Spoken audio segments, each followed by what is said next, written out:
섬김과 어울림의 사람들 비전 장로교회. 그들에게 이르시되 상가 모든 탐심을 물리치라. 사람의 생명이 그 소유의 넉넉한 데 있지 아니하리라 하시고, 또 비유로 그들에게 말하여 이르시되 한 부자가 그 밭에 소출이 풍성하며 심중에 생각하여 이르되 내가 곡식 쌓아둘 곳이 없으니 어찌할까 하고, 또 이르되 내가 이렇게 하리라. 내 곡간을 헐고 더 크게 짓고 내 모든 곡식과 물건을 거기 쌓아두리라. 또 내가 내 영혼에게 이르되 영혼아, 여러 해 쓸 물건을 많이 쌓아 두었으니 평안히 쉬고 먹고 마시고 즐거워하자 하리라 하되, 하나님은 이르시되 어리석은 자여, 오늘 밤에 내 영혼을 도로 찾으리니 그러면 내 준비한 것이 누구의 것이 되겠느냐 하셨으니. 말씀 읽는 사람들 비전 장로교회. 조선시대를 우울하게 만들고 급기야는 서로가 발전하지 못하고 서로에게 족쇄가 되는 그런 패착을 몰고 왔던 문화 가운데 하나가 붕당 정치라는 것이 있죠. 파가 나뉜 겁니다.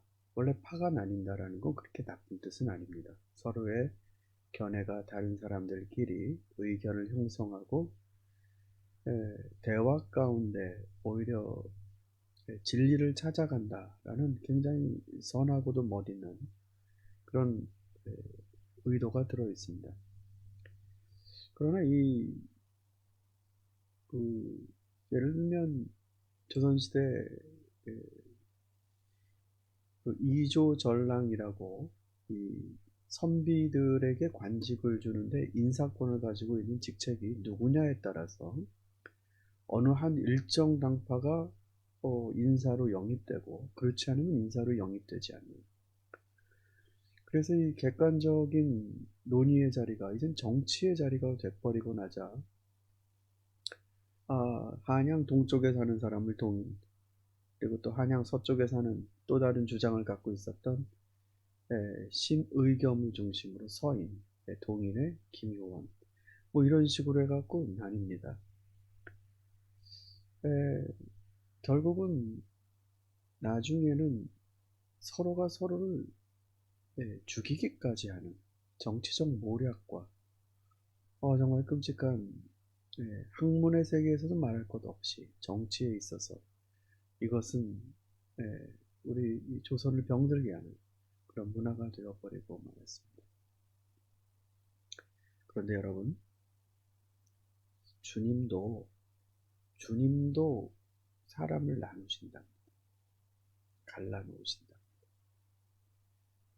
그때는 서로가 대화를 해서 객관적인 합의를 이룰 수 있는 그런 합의체로서의 나눔이 아닙니다. 주님이 영광 가운데 다시 오실 때는 그때 나누는 게 굉장히 결정적입니다. 오늘 우리가 그 말씀을 같이 나누도록 하겠습니다. 먼저 함께 기도하겠습니다. 하나님, 감사를 드립니다. 주님, 이 세상에 많은 부류가 있고 또 많은 색깔들이 있지만 하나님, 우리가 어디에 속할지 고민할 때, 그리고 내 정체가 어디인지 고민할 때 예수님이 구분하시는 그 구분을, 그 부류를 염두에 두게 하여 주시옵소서. 세상에 승승장구하는 부류에 내가 있다고 해서 안정감을 느끼는 것이 아니고 마지막 날 그때를 볼 줄 아는 사람이 되게 하여 주시고 꼭 그 부류에 속하여 살아가고 마침내 주님 안에 복받는 성도가 되게 하여 주옵소서. 오늘도 연약함과 싸우고 있는 교우들을 도와주시고 이겨낼 수 있게 하시고 주님의 살아 역사하심을 체험하여 우리의 인생의 어둠을 이겨내는 그런 멋있는 체험을 하도록 도와주시옵소서. 예수님의 이름으로 기도를 드립니다. 아멘. 오늘의 말씀은 마태복음 25장 31절 32절 33절까지 3절 말씀을 보도록 하겠습니다. 인자가 자기 영광으로 모든 천사와 함께 올 때에 자기 영광의 보좌에 앉으리니 모든 민족을 그 앞에 모으고 각각 구분하기를 목자가 양과 염소를 구분하는 것 같이 하여 양은 그 오른편에 염소는 왼편에 두리라. 주님께서는 한때 쫓아오려는 자들을 보시며 인자는 머리 둘 곳이 없다. 여우도 자기 굴이 있는데 인자는 머물 곳이 없구나. 이런 말씀을 남기신 적이 있죠. 그러나 마지막 이 그리스도의 재림 때 주님은 자기 자리를 못 찾는 그런 분이 아닙니다. 자기의 자리에 좌정하십니다. 보좌에 앉으십니다. 그분을 위한 자리고 그분만이 앉으실 수 있는 그 자리에 앉으십니다. 그때는 그리스도께서 기준이 되십니다. 공생애 때 주님께서는 마치 정처 없는 사람처럼 사셨지만 그때는 주님은 이 지상에, 이 세상에 기준이 되어 주십니다. 그리고 나서 모든 민족을 모으시고 구분하신다 합니다.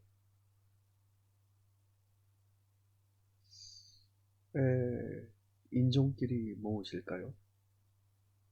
언어끼리 모으실까요? 정치적 성향끼리 모으실까요?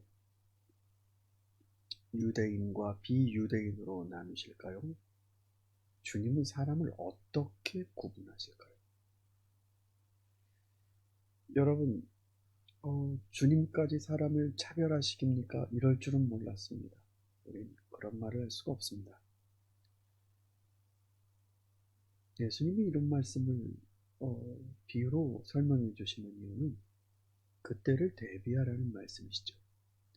그때를 대비해서 주님 이럴 줄은 몰랐습니다 라는 생각을 가지라고 이 말씀을 해주시는 건 절대 아닙니다. 그때 어떻게 정리되는지, 어떻게 무슨 부류로 나누어지는지, 무엇보다도 이 비유의 말씀을 들을 때 가장 충격적이었던 사람들은 유대인들이었을 것입니다. 바리새인, 사두개인, 또 장로들, 그리고 귀족들, 이런 사람들이 예루살렘 성전에서부터 지금 계속 이게 이어지는 대립의 분위기 아니겠습니까? 그때는 전혀 다른 방식으로 나누어진다라고 하신 겁니다. 아브라함의 자손이냐 아니냐가 아니라 그때는 목자가 양과 염소를 가르듯 가른다. 사랑하는 성도 여러분, 그때 양이 염소로 바꿔지지 않고 염소가 그때 양으로 바뀌어지지 않습니다. 지금 이미 혼재하여 살고 있습니다. 양은 양으로, 염소는 염소로. 그때는 구분하시는 겁니다. 전 이 말씀을 들으면서 어쩌면 종말이 2개일지도 모르겠다는 생각이 들었습니다. 마지막 주님이 갈라내시는 그 순간에서의 종말, 그리고 오늘 내가 어떤 부류로 살 것인지 결정하는 종말. 하나는 미래고 하나는 오늘입니다. 그러나 그 모두가 주님의 결정적, 종말적 심판에 영향을 미칩니다. 사랑하는 성도 여러분, 어느 부류십니까? 우리는 이민사회이다 보니까 영주권, 시민권, 임시비자, 457, 이 비자 부류에 따라서 우리들의 삶이 굉장히 달라지죠. 또한 재산의 정도, 학식, 관심, 취미 이거에 따라서 우리는 사람과 어울리는 부류들이 형성이 됩니다. 그러나 그리스도인이라면 양인지 염소인지 이 구분을 해야 합니다. 어느 부류인지, 오늘 내가 무엇을 함으로 나는 양이라는 걸, 나는 염소라는 걸 스스로 바라볼 수 있는 거죠. 그때 가서 주님이 양이다 라고 구분해 주셔야 우리들의 삶에 의미가 있지 않겠습니까? 그때 가서 주님이 100m를 뛰게 한 다음에 제일 먼저 들어오는 30명을 양으로 한다. 그때 결정되는 게 아닙니다. 지금 우리의 삶의 축적, 우리의 생각과 우리의 마음의 바램이 그리스도께서 양으로 구분하시는 그와 같은 열매들로 갈 때 우리는 주님께 선택을 받을 수 있습니다. 아무쪼록 저와 여러분의 신앙, 주님께서 우리에게 맡겨주신 귀한 신앙은 양의 신앙으로, 그것이 정말 무엇인지 우리가 고민하며 따지고 그렇게 살도록 노력하여야 그날 분명히 이건 양이구나 우리를 가려내시리라 믿습니다. 말씀 듣는 사람들 비전 장로교회 침묵 기도와 묵상 기도. 많은 사람들이 침묵 기도를 묵상 기도와 혼동하는데 두 기도는 마음의 상태 면에서 가장 크게 구별된다. 침묵 기도는 최종적으로 마음의 침묵과 정신적인 활동의 정지에 이르러 하나님의 임재를 경험하며 교제하는 것을 목표로 하는 반면, 묵상 기도는 마음과 정신의 활동을 가장 높은 상태로 끌어올리는 것을 목표로 한다. 묵상에서 강조점은 상, 즉 생각에 있다. 생각의 활동을 극대화시키기 위한 수단으로 묵, 즉 침묵을 택하는 것이다. 필요하다면 말을 해도 상관없다. 반면 침묵 기도는 상이 없는 침묵이다. 정신을 집중하여 어떤 사물이나 사건의 진실을 꿰뚫어 보는 것이 영성 생활의 중심이라는 점에는 모든 종교가 동의한다. 그러나 그것을 실행하는 방법은 종교마다 약간씩 다르다. 불교의 선이나 힌두의 명상과 달리 기독교는 전통적으로 묵상기도라는 독특한 방법을 실행해왔다. 묵상기도는 외적인 형태에서는 다른 종교의 방법과 유사해 보이지만 내용에서는 크게 다르다. 묵상기도는 중요한 말씀이나 사건에 대해 전심을 다해 하나님과 함께 생각하는 것이다. 이러한 거룩한 사고 활동을 통해 말씀이나 사건의 이면을 꿰뚫어보고 깨달음을 얻으려는 것이다. 이런 점에서 묵상기도는 하나님과 함께 생각하기라고 할 수 있다. 하나님 앞에서 하나님과 함께 하나님의 영의 도움을 받아 생각하는 것이다. 기독교의 전통은 인간의 일상적인 사고 능력에 그다지 큰 희망을 두지 않는다.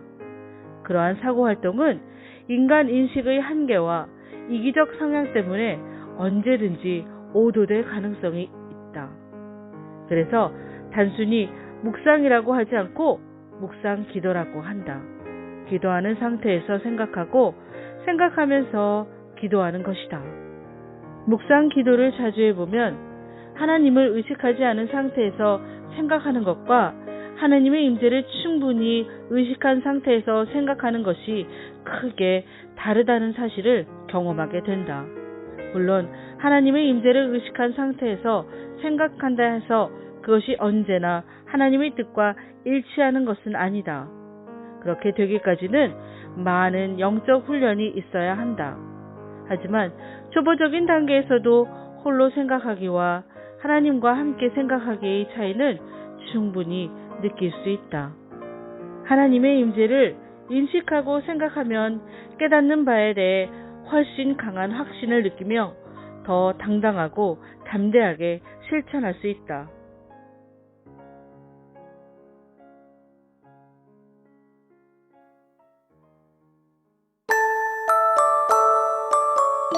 책에서 길어내는 영성.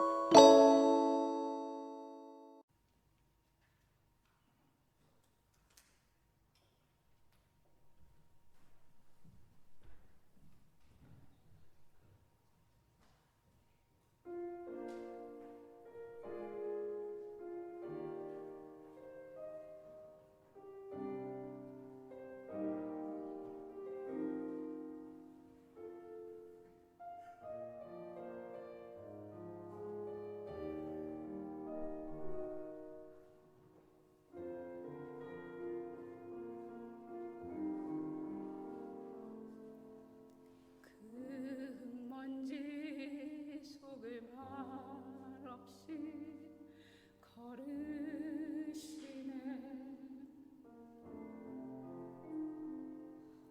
이 비천한 나를 찾아 험한 길 걸으시네.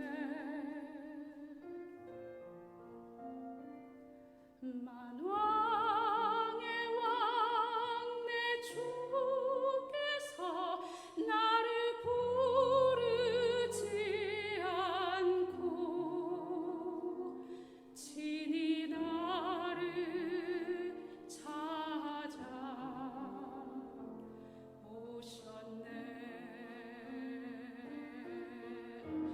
내 앞에 서게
찬송하는 사람들 비전 장로교회